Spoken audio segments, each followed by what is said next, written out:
After 3 years of a business marriage, my wife Willow asked me to attend a party on her behalf for the first time, citing overtime as an excuse. Unexpectedly, my friend snapped a photo of her having dinner with her first love, who had just returned to the country. What Willow didn't expect was that not only did I remain strangely calm, but I was also indifferent to her attempt to explain herself. It wasn't until she saw me casually embracing a beautiful woman at a gathering that she, with her lack of boundaries, began to panic for the first time. Chapter 1. The party was over. My wife, who had originally promised to come pick me up, had yet to show up. It had started drizzling outside. No one answered my phone call. The last message on WeChat was still the one I had sent. The event ends in 10 minutes. Where are you? The guests who had attended the party began to leave one by one. George, has your wife not shown up yet? How about I give you a ride? A familiar attendee kindly asked. I waved my hand, forcing a smile. No need. She's probably stuck in traffic. You guys go ahead. I smiled on the outside, but inside,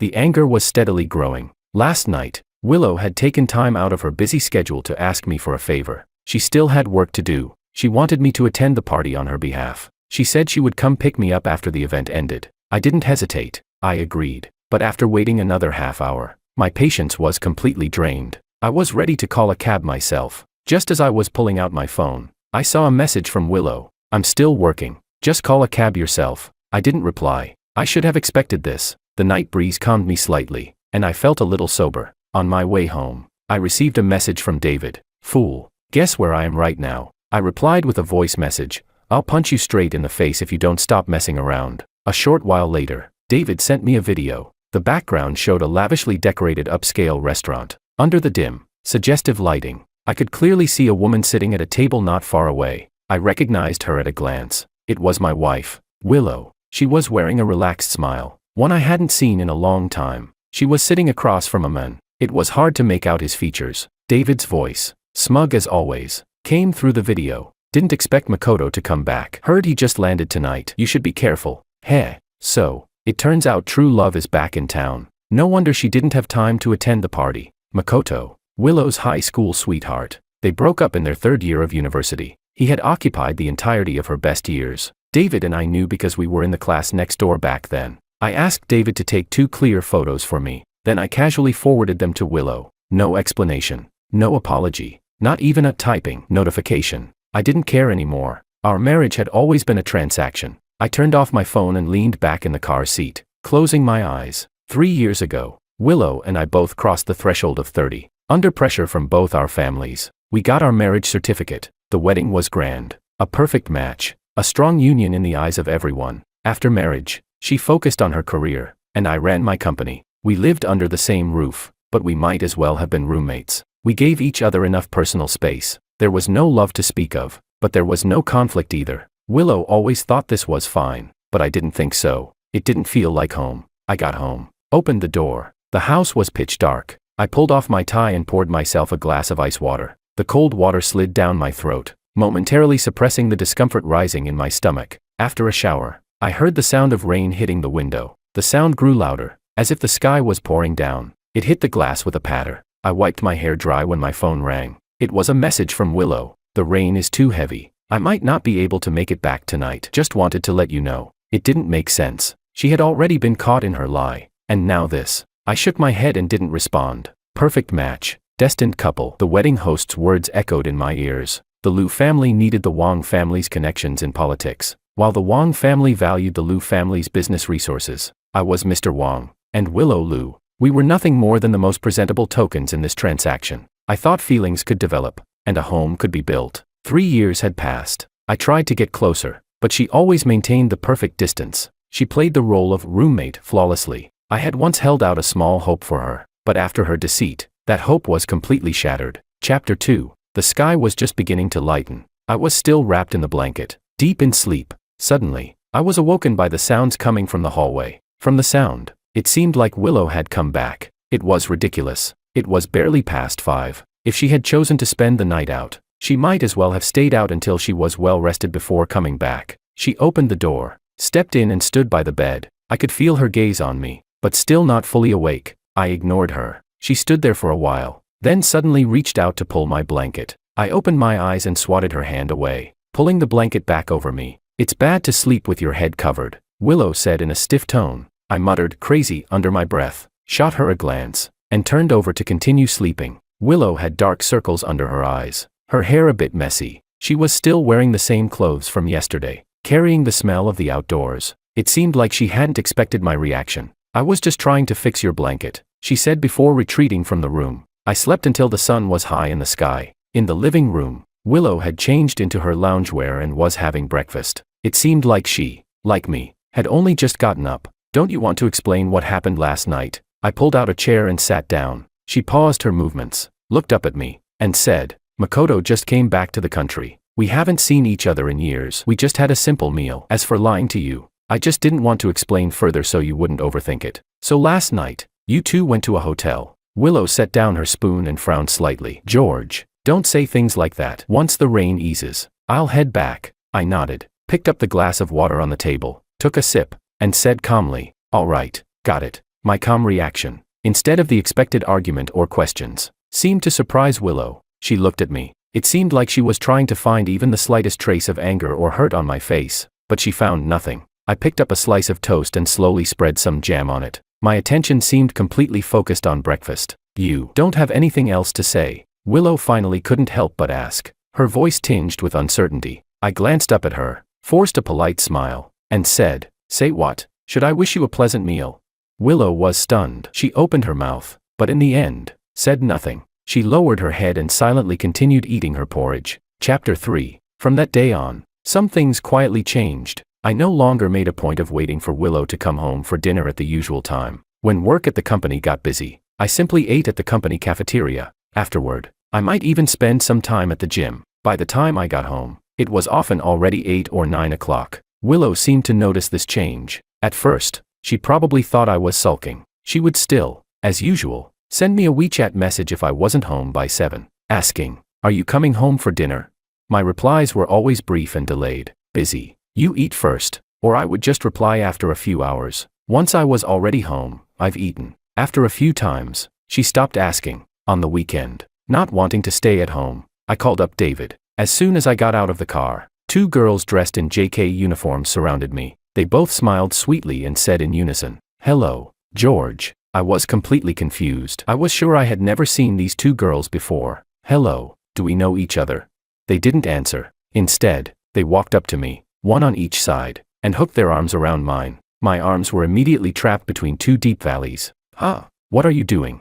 Don't worry, handsome. We're here to pick you up. Mr. David sent us. What the hell? What's this idiot David trying to do? 5 minutes later, I sat down across from David. He had 2 more JK girls sitting next to him. He smugly puffed on his cigarette and said, so, what do you think of the arrangement? Don't worry, they're all over 18. I replied irritably, are you out of your mind? What the hell is this stunt? I glanced around. Quite a few people were looking over curiously, whispering and pointing, some with disdain, and a few with that look of envy that men understand. The restaurant David chose had a unique atmosphere, but unfortunately, there were no private rooms, only what they called booth seating to separate everyone. David wasn't bothered by my complaints. He blew out a smoke ring, grinning like a fool, and said, come on, I noticed you've been in a bad mood lately, so I thought I'd bring a couple of girls to cheer you up. Life is short, enjoy it while you can. Got it? And besides, Willow already crossed the line. What are you afraid of? Is it only okay for her to start the fire but not for you to light a lamp? David continued. The 2 girls next to him were obediently pouring tea and handing him fruit, and the 2 girls next to me were deliberately leaning against me. I snapped. You're the fool. What's with all this showiness in the middle of the day? Can't you pick a place with a private room? I gave David a look and didn't bother arguing with him. After all, this guy's been like this since he was a kid. I took the tea the girl on my right offered and said thanks. David sat back with his legs crossed, acting like a boss, and said, now that's more like it. I told you, back when I asked you to stay single with me, you didn't listen. Now look at me. I've been through the flowers, and not a single petal touches me. So carefree. I chuckled, picked up some pumpkin pie with my chopsticks, and said, who are you kidding? Everyone knows you're a mama's boy. If your mom found out, she'd break your legs. She won't find out. I've got it all under control, David said proudly, pulling the girl next to him closer. My brother's 3rd kid was born. My mom doesn't have time for me anymore. She's busy all day with the little ones, running around with my old man. He didn't finish his sentence. The waiter led 2 new customers past our booth. I instinctively looked up and froze. The man in front was dressed in a suit, his demeanor gentle. Makoto, Following him was a woman in a well-tailored beige trench coat, her expression cold and aloof. It was Willow. The waiter showed them to a booth diagonally opposite us. Makoto, ever the gentleman, pulled out the chair for Willow. She gave a slight nod before sitting down, her side profile facing our direction. David saw them too. His mouth dropped into an O shape, and the peanut he had just picked up fell back into the bowl. He muttered, "What the hell?" and used his lips to silently say to me, "What kind of fate is this?" I paused for a moment, holding my teacup, before averting my gaze and replying, "What's there to look at? Eat your food." The two JK girls beside me noticed the shift in atmosphere and became more reserved. They stopped leaning into me. David also stopped his playful antics. His eyes bounced between our table and the one diagonally opposite. An expression of excitement and nervousness plastered on his face, waiting for the drama to unfold. I continued eating, acting as if everything was normal. I never expected to run into them here after leaving home today. Truly, fate at work. Tisk. David leaned in, speaking in almost a whisper. "Do you want me to go over and say hello for you?"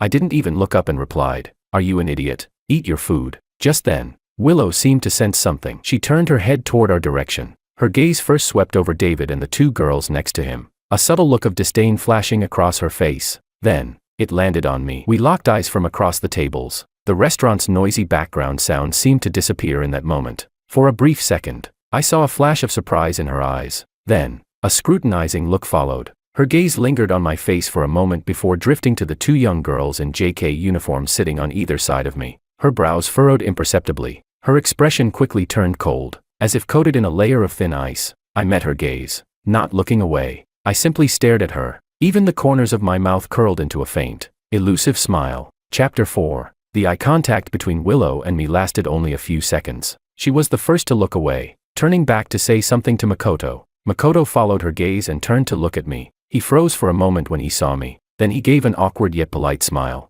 nodding slightly in acknowledgement. I tugged at the corner of my mouth, offering a response. Damn, how does he still have the nerve to smile? David muttered under his breath, clearly upset. Eat, I said, pulling my gaze away and picking up my chopsticks to grab a piece of pork rib, as if the brief exchange had never happened. But the atmosphere at the table had undeniably changed. David stopped his casual chatter. The two girls beside him also sensed the shift in mood and ate quietly, aware of the tension. Across from us, I could vaguely hear the conversation between Willow and Makoto. I couldn't make out the words, but I could see that Makoto was speaking calmly, using hand gestures, while Willow nodded occasionally. The atmosphere appeared friendly and relaxed. I ate quickly. The rice in my bowl soon reached the bottom. Full? David asked. Yeah, let's go. I wiped my mouth with a napkin and stood up. As I passed Willow's table, I didn't stop or glance at her. Walking straight past, David followed behind me, intentionally slowing his pace. His eyes lingered on Willow and Makoto, giving a small snicker. Once we were out of the restaurant, the afternoon sunlight was a bit harsh. David cursed as he lit a cigarette. Damn, what bad luck. Ran into that pair of dog lovers while eating. George, can you really stand this? I looked at him, suddenly smiling, and asked, what should I do? Rush over and flip the table? It's just a business marriage. I clapped David on the shoulder, my tone light. We're essentially business partners. As long as it doesn't affect the company or the family's reputation, let her be happy. Do you want me to help you file for divorce? Didn't your prenup say whoever cheats gets nothing? I can introduce you to a private investigator. I'll help you take her company. After all, I did study law for a while. Better not. I'm afraid you'd end up sending us both to jail. I interrupted. Thanks for today, but don't go pulling stunts like this again. If you must, at least pick a place with more privacy. I patted his shoulder and turned to walk toward my car. Through the rearview mirror, I saw David standing there, scratching his head, looking gloomy. Back home, surprisingly, Willow had gotten home before me. She had just taken off her coat, and we locked eyes. I changed my shoes, not intending to talk to her. I walked straight toward the bedroom. George, she called out to stop me. I stopped, turned to look at her, and asked, what is it? Her gaze was on me, scrutinizing, with a hint of displeasure. Are you not going to explain anything? Explain what? I leaned against the wall in the hallway, my tone indifferent. Today, I just had a simple meal with David. Don't overthink it. Her words felt strangely familiar. Sure enough, Willow's expression darkened immediately. I looked at her and suddenly found it amusing. Makoto and I are just normal friends meeting up. But your meeting with David wasn't normal. Those young girls beside you were clearly no good. Willow's tone rose sharply, filled with clear anger. What? Is it only okay for you to meet with your ex in a high-end restaurant? Reminiscing about the good old days. I meet with a friend for a simple meal, and two waitresses are serving tea, And that's wrong. I chuckled lightly. George, we need to talk. What about? Makoto and I are truly just friends. He just returned to the country, and he's unfamiliar with the domestic market. I'm just giving him advice as a friend. She tried to explain. I nodded. I believe you. So?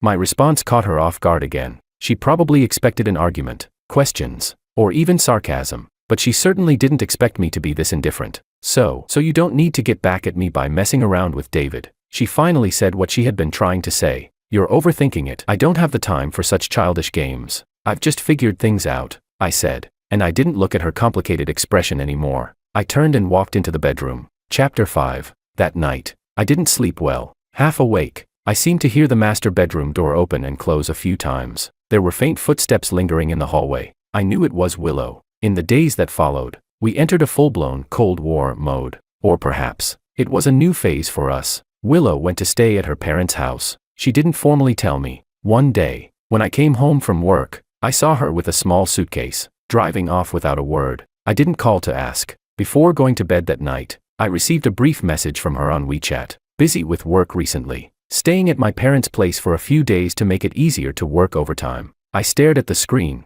Finally, I typed just one word, okay. For a while, the screen showed the other party is typing. But in the end, nothing else came through. Well, that saved us from unnecessary back and forth. The atmosphere at home grew even colder. I started pouring more time into work, and my interactions with David also became less frequent. That day, David's call came at just the right time. With a noisy background. Where are you living it up? I'm throwing a get-together tonight. You in?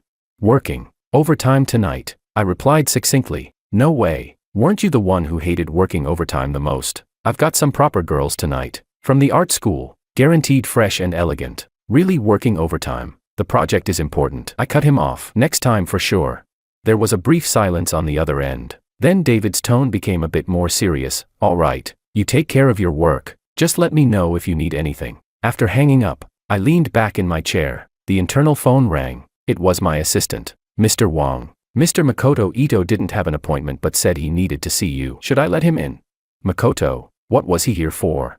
I hesitated for a moment before saying, let him in. Makoto walked in, still carrying his usual refined demeanor, wearing a well-fitted custom suit, and offering a perfectly measured smile. Mr. Wong, sorry to disturb you, he said, sitting across from me. Mr. Ito. No need for formalities. What brings you here today? I asked directly, not interested in small talk. He smiled and relaxed, saying, actually, it's not a big deal. I just met with Willow, and since I'm nearby, I thought I'd stop by to say hello. After all, we're both alumni. So, he was here to provoke me. Calling Willow so familiarly, I raised an eyebrow. You just met with my wife. It seems your relationship with her is quite special. Makoto Ito leaned forward slightly, his hands folded in his lap. He gave a flawless smile and said, it's nothing like that. We're just friends. The air in the office seemed to freeze for a few seconds. I leaned back in my chair, lightly tapping my fingertips on the wooden desk. I didn't speak. Makoto's smile faltered slightly, but his demeanor remained composed. I think there may be some misunderstanding between us. Willow is just someone who values deep connections, especially since we've known each other for so long. I gave a light chuckle. I picked up the pen on the desk and casually played with it, signaling for him to continue. He sighed. Actually, I'm here today to speak on Willow's behalf. She can be a bit too strong-willed sometimes, not knowing when to show weakness. But in marriage, someone has to be the first to back down. I nodded. Mr. Ito, as an ex, are you offering me advice? Makoto, seeing my indifferent response, stood up, his enthusiasm fading. Mr. Wong, please don't misunderstand. As mutual friends, I just don't want to see you two fighting over trivial matters. Don't worry about it. I pressed the internal phone and said, show him out. The dismissal was clear and final. Makoto's smile finally slipped away. I stood up and walked to the floor-to-ceiling window. Makoto's figure soon appeared at the building's exit. He stood on the roadside making a phone call, then hailed a taxi and left. Chapter 6. At 8 in the evening, I drove home. The garage was empty. Willow's parking spot was still vacant. I loosened my tie, planning to take a shower first and then grab a quick bite to eat. To my surprise, Willow was home, and she was sitting on the sofa in the living room, seemingly waiting for me. With a serious expression, she spoke up, George, we need to talk. I sat down on the single chair opposite her and asked, talk about what? Did Makoto come to see you today? She asked, not as a question but more as a confirmation. She was well informed. It seemed that after Makoto left my place, he got in touch with her. Yeah, your ex was quite enthusiastic. Even brought fruit. I smiled, as if reminiscing about the scene from earlier that afternoon. What did you talk about? Willow asked, frowning as she pressed on. Not much. Just that your ex was a little impatient and asked when I was planning to divorce you. Willow's face instantly turned pale. She stood up abruptly. How could he say such a thing? George, there's a limit to the lies you can tell. Believe it or not, I said nonchalantly, crossing my legs. He even said, as an old friend, that I should be generous and not stand in the way of you finding a second spring. Willow's chest heaved as she was clearly enraged by my words. George, her voice trembled with anger. Makoto is absolutely not like that. How could he? How could he what? I interrupted her. He even dared to provoke me in person, saying that only the one who isn't loved is the third party. He also said that the night he came back, you left me and went to find him, and that was the best proof. He even said that with one phone call, you'd go running to him, no matter the weather. Can't believe this ex of yours, over 30, still has such an attraction to you. No wonder, after 3 years of marriage, you've always been lukewarm toward me. Turns out, you two have always been keeping some sort of connection. I just don't get it. Since you're so deeply in love, why break up in the first place? Was it only interesting to get divorced in your 30s, then remarry? Or maybe your ex has had enough fun and is now back to pick up the pieces. Willow was overwhelmed by my barrage of malicious fabrications. Her face shifted from pale to green, her lips trembling as she tried to speak but was repeatedly shut down by the rising volume of my words. Until I finished the last harsh accusation, the living room fell into a deadly silence, only broken by her heavy breathing, filled with anger and shock. You're lying. She finally found her voice, shaking with disbelief. George, are you crazy? How could Makoto say something like that? You're slandering him. Slandering? I sneered, shrugged, and said, believe what you want. The words have been said. Whether you believe them or not is up to you. Maybe you can call your old friend right now, confront him, and ask if he's in a hurry to play the role of the rescuer. Willow stared at me, her eyes full of unfamiliarity and a burning anger from being humiliated. She seemed to be trying to find even the slightest sign of a lie on my face, but all she saw was cold indifference and mockery. Willow grabbed her handbag from the sofa. You're impossible. Throwing this phrase at me, she turned and quickly walked toward the entrance. The sound of her high heels striking the floor echoed harshly in the empty living room. Bang. The front door was slammed shut. I walked expressionlessly over to the bar and poured myself a glass of whiskey. The ice cubes clinked lightly in the glass. Chapter 7. That night, Willow didn't come back. It seemed like we were stuck in some strange standoff. A relative asked in the family WeChat group. I simply explained that Willow had a major project at work and was staying at her parents' house to make it easier to work overtime. She didn't contradict me, maintaining her silence. David invited me a few times. I turned him down, citing work commitments. He probably heard something, because on the phone, he sighed. George, why do this? How about I come over and have a drink with you? It's really nothing. Just been busy lately, I said, keeping my tone light. I'll reach out when things settle down. After hanging up, I looked at the overcast sky outside. It was about to rain. A week later, I represented the company at an important industry summit. At such an event, ideally, a couple should attend together, but I went alone. The organizers still seated me and Willow at the same table. It really felt like bad luck had found its way to me. Willow had come with Makoto. She was wearing a silver evening gown. Makoto, in his suit, stood beside her, smiling as though he had the world at his feet. The people at the table immediately became awkward. Willow saw me, her face turned pale, and she instinctively moved to change seats. But Makoto, the gentleman, pulled the chair out for her, speaking softly. Willow, sit here, it has a better view. I scoffed and sat down at my seat. I couldn't be bothered to look at them. Halfway through the dinner, the waiter began serving hot soup. When a bowl of mushroom chicken soup was placed in front of Willow, she suddenly covered her mouth and gagged lightly. Though it was subtle, the whole table fell silent. All eyes turned to her. Makoto quickly handed her a glass of water, gently patting her back, and asked with concern, "Are you all right? Is it because you've been working too hard lately?" The tone, the gestures, he acted like a husband-to-be. One oblivious boss at the table smiled and joked. "Miss Liu, is there good news?" "Congratulations, Mr. Wang." "Congratulations, my ass." I put my chopsticks down, grabbed a napkin, and wiped my mouth. Looking at Willow, whose face had gone white, I spoke in a low voice, but loud enough for the whole table to hear. "Is that so? Well, we should figure out if it's just a bad stomach, or if we're congratulating someone for being pregnant. After all." I paused, my gaze sweeping over Makoto's frozen face. What if it's just a bad stomach?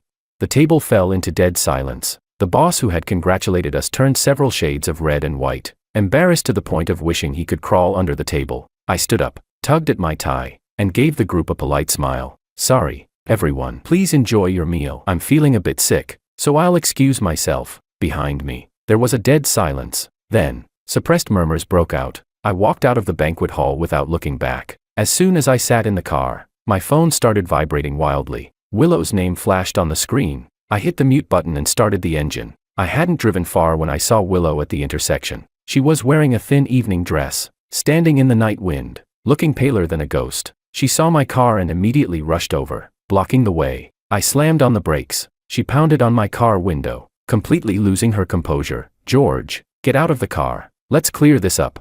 I rolled down the window and looked at her coldly. Clear what? What was that remark you made in front of everyone? She demanded. I stared at her impassively, not intending to open the car door. Did I say anything wrong? Isn't it just a bad stomach? You can't really be pregnant, can you? I've been almost a year post-vasectomy, I said nonchalantly. Clink. Willow's phone fell to the ground, making a sharp, piercing sound. She stared at me in disbelief, her lips trembling, unable to speak. Is it true? When did you? Her voice quivered, the rest of the words barely leaving her lips. Vasectomy? Yeah, it's true, I said casually. No, it's impossible. You can't have had a vasectomy. Her eyes went blank, and she murmured to herself. She suddenly looked up at me, her expression frantic. That joke is not funny at all. I stopped smiling, my eyes turning cold. I'm not joking. So, what are you going to do about the bastard child in your belly? Bastard, child, she repeated the words, her voice hoarse, laced with disbelief and absurdity. George, do you even know what you're saying? I said. The child in your belly is a bastard, I said calmly, even adding a hint of cruel amusement, emphasizing each word. You're lying. I'm not pregnant. Willow finally found her voice again after the overwhelming shock. And how could I be pregnant? As husband and wife, you went behind my back and got a vasectomy without my consent. I looked at her, suddenly feeling a sense of boredom. This game of mutual harm, it didn't bring the satisfaction I had expected. If you're not pregnant, just go to the hospital and get checked, I said coldly, gripping the steering wheel again. Move aside. I'm leaving. Willow didn't stop me. She just stood there, staring vacantly at my car. I rolled up the window, shutting out everything from the outside, and shutting out her disturbing gaze as well. I stepped on the gas, and the car drove off. Chapter 8. The phone rang. It was David again. I put down the file in my hand and answered the call. Damn, you're awesome, George, he shouted excitedly on the other end. Guess who I just saw outside the gynecology and obstetrics clinic? Willow. I paused with the glass of wine in my hand, then asked, what was she doing there? I don't know. She looked pale as a ghost, totally distracted. She came out of there and nearly bumped into the door. David sounded excited, like a kid in a melon patch. Do you think she might be pregnant with your child? None of my business. What if it's yours? You're a jerk, but I still acknowledge your fertility in that department. Go to hell. I hung up the phone. The irritation inside me couldn't be suppressed anymore. The gynecology and obstetrics clinic. The last time we had sex was over 2 months ago. Could it be? Did I really get cuckolded? The next few days passed quietly. Willow didn't return home, and she didn't call. Work was still busy, but there was a constant, vague frustration lingering inside me, something I couldn't quite put into words. In the afternoon, I received a call from my mother-in-law. George, come over for dinner tonight. Your dad caught a big fish today and insists on showing off his cooking skills, my mother-in-law said, sounding amused. I rubbed my temples and replied, Mom, I might not be able to make it tonight. I have something to do. She responded with dissatisfaction. What's more important than coming home for dinner? How long has it been since you last visited us? And Willow's been back for who knows how long, and you still haven't brought her back home. My mother-in-law's call left me no choice but to agree. I finally agreed to go over for dinner that night. When I arrived at the Liu family villa and parked the car, I took a deep breath, adjusted my expression, and walked inside. The moment I entered, I sensed something was off. In the living room, not only were my in-laws sitting, but my parents were also there. The 4 elders were gathered around, not quite serious, but certainly not in the relaxed mood of a casual family dinner. Willow was sitting on a single sofa a little farther away, her eyes lowered, holding a glass of water, her fingertips slightly white from gripping it. She didn't look at me. My heart sank. I understood immediately. This wasn't just a simple family dinner. This was a family tribunal. I greeted everyone in turn, trying to sound natural. George is here. Sit down. We've been waiting for you, my mother-in-law said with a smile, though it seemed forced. My parents exchanged a glance, their expressions complex. My mother-in-law had prepared a large meal, The big fish that my father-in-law was so proud of had been steamed and placed in the center of the table, still steaming. At the dinner table, my father-in-law couldn't stop boasting about his catch, which weighed around 200 pounds. My mother-in-law also made an effort to find topics to talk about, asking questions from the weather to the latest news, trying to lighten the mood. Finally, after I set down my chopsticks and took the tea my mother-in-law handed me, my mother couldn't hold back anymore. She set down the teacup. The sound of the porcelain clinking broke the forced silence. "George," my mother looked at me, her voice heavy with suppressed emotion. "We called you here today mainly to ask, what's really going on with you and Willow?" "Here it comes." I didn't speak. I just picked up the teacup and took a sip, waiting for more. My mother-in-law sighed and took over. "George, Willow has told us that vasectomy. Is it really true?" Her tone carried the last bit of hope, as though she wanted to hear a denial. I looked up at Willow. She lifted her head, and our eyes met. The anger and coldness that had once been in those eyes were gone, replaced by deep exhaustion and an indescribable sadness I couldn't read. "George, say something." My father's voice was stern. "How could you do such a thing? This is such a big deal. Why didn't you discuss it with Willow? Why didn't you tell us? Do you even care about this family anymore?" Facing my parents' accusations, I looked at Willow and slowly spoke, my voice calm and steady. "Is this what you've gathered all of us here for today? Just to ask this? Isn't this a big deal?" My mother raised her voice. "You're both in your 30s. Are you just going to give up on having kids? What do you want Willow to do? What about our family's reputations?" The pressure felt like a tidal wave crashing down on me. The eyes of all four elders were fixed on me. Willow, though her head was lowered, had tense shoulders, clearly waiting for my answer. Suddenly, I found it somewhat laughable and tiring. I set my teacup down, leaned back into my chair, and let my gaze sweep across everyone in the room, finally resting on Willow's pale profile. "I lied to her," I said, my voice low, but it clearly echoed through the quiet dining room. "What?" My mother was stunned. Willow shot up, staring at me in disbelief. I tugged at the corner of my mouth, a self-deprecating smile forming. "I said the vasectomy was real. I made it up to piss her off." The lie had originally just been a way to provoke Willow. I hadn't expected it to cause ripples far beyond what I had anticipated. The room fell into a few seconds of dead silence. What did you say?" Willow's voice was dry and trembling. She gripped the edge of the table, slowly standing up, her eyes locked onto mine, wide with disbelief. "George, say it again," I said. "I didn't have a vasectomy." I stared into her eyes, repeating each word slowly. "I made it all up." Chapter 9. Bang.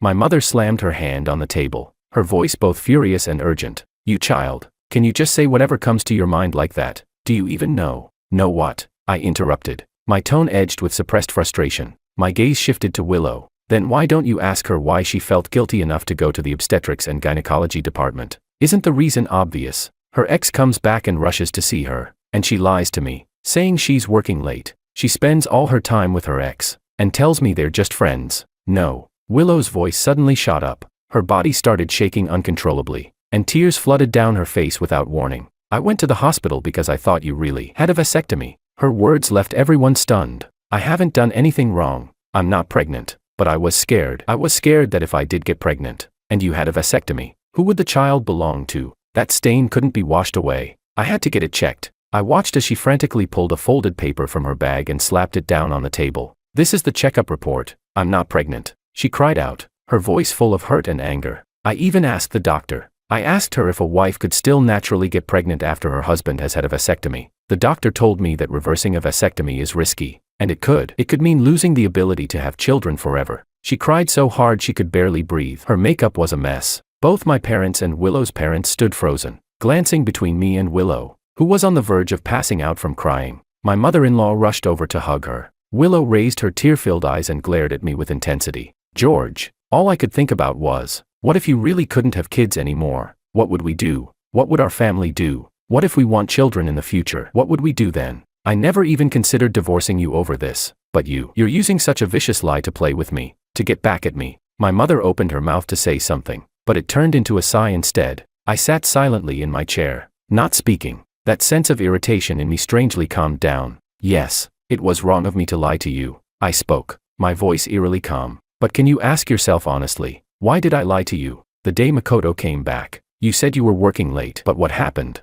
You had dinner with him until midnight, and then used the rain as an excuse to not come home. You go out with my friends on weekends, and bring your ex along to disgust me, and now, he shows up at my company, lecturing me on how to be your husband under the guise of an old friend. At that industry summit banquet, you two were so close that anyone who didn't know would think you and Makoto were married. Each sentence I said made Willow's face turn a little paler. Willow, even a clay figure has its limits. Do you really think I have no temper? The restaurant fell into a deathly silence. My parents and her parents exchanged glances, their initial anger and accusations slowly replaced by a complex mix of embarrassment and realization. They finally understood. This wasn't just about the lie of the vasectomy. It was about the deep-rooted issues that had piled up over time, finally exploding. My mother-in-law tightened her arm around Willow's shoulders, her gaze toward me full of reproach, but more so with helplessness. My father-in-law sighed heavily, picked up a cigarette from the table, and then irritably set it down again. My father furrowed his brow, while my mother hesitated,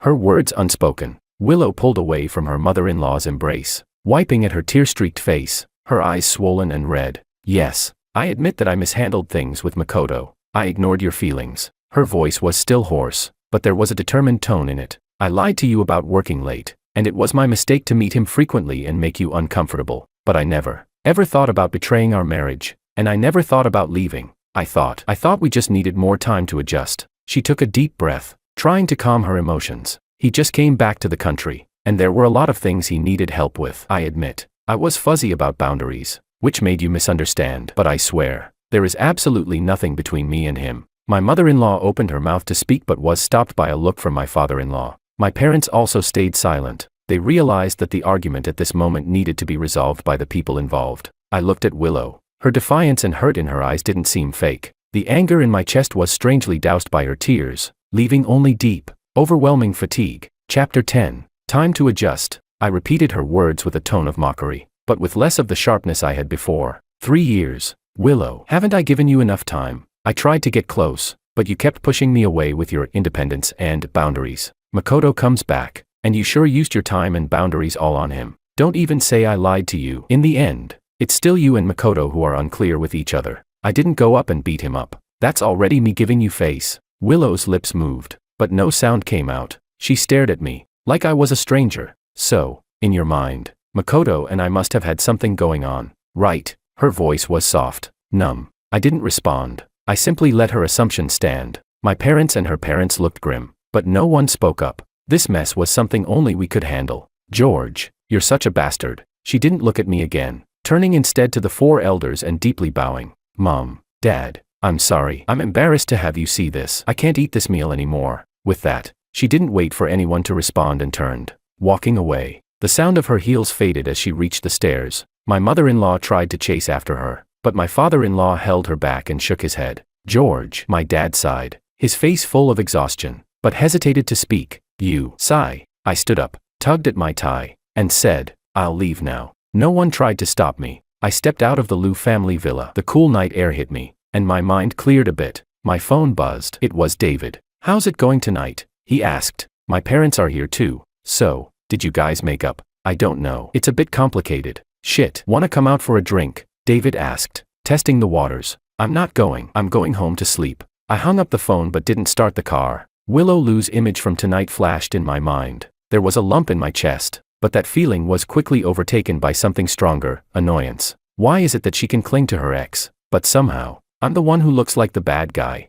Chapter 11. The next few days went by as usual. Work, home, back and forth. Willow didn't come back, nor did she contact me. The world felt a little too quiet. On Friday afternoon, as I was going over some documents, the intercom buzzed again. The assistant's voice sounded a little tense. Mr. Wong, Mr. Makoto is here again. He says it's very important, and he has to see you. I frowned. This guy just wouldn't give up. Let him in. This time, Makoto wasn't in a suit. He was dressed casually, but his face looked much worse than last time. He walked straight to my desk, bracing his hands on the surface, leaning forward, his eyes seething with anger. George, what did you say to Willow? I leaned back in my chair, casually spinning my pen as I asked, Mr. Ito, what kind of attitude is this? He took a deep breath, trying to calm himself before speaking. She blocked all my contact information. I went to her office to find her, but she avoided me. We've been friends for so many years, and now because of your few words, she's acting like this.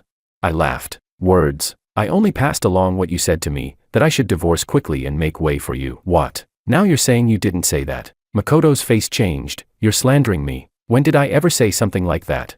Oh, Maybe I remembered wrong. I shrugged indifferently. Anyway, it doesn't really matter. Makoto, she doesn't want to see you. Don't you realize that? And now you're here, making a scene at my office. He glared at me, his chest heaving. George, don't be so smug. Willow was just momentarily deceived by you. She'll see the truth soon enough. Really? I set down my pen and stood up, locking eyes with him across the desk. You're in your 30s, yet you're still so shameless. Willow and I are married. How could you have the audacity to say something like that in front of me?